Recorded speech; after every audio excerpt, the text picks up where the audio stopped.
விடுதலை சிறுத்தை கட்சி தலைவர் தொல் திருமாவளவனின் வாகனம் வழக்கறிஞர் பைக்கின் மீது மோதியுள்ளது. அதை தட்டி கேட்ட வழக்கறிஞரை விடுதலை சிறுத்தை கட்சி தலைவர் தொல் திருமாவளவனின் டிரைவர் வழக்கறிஞரை தாக்கியுள்ளார். அசிங்க வார்த்தைகளால் திட்டியும் உள்ளார்.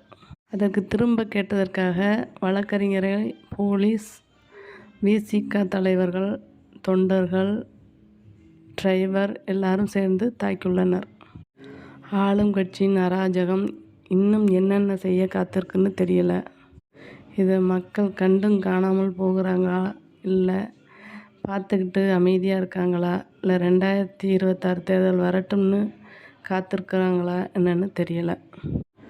ஆனால் ஆளுங்கட்சி ஆட்டம் கடுமையாக இருக்குது. இதற்கெல்லாம் ஒரு விடிவு காலமே இல்லையா? சிந்தியுங்கள் மக்களே, சிந்தியுங்க. நீங்கள் தான் சிந்திக்கணும், சிந்தித்து செயல்படணும்.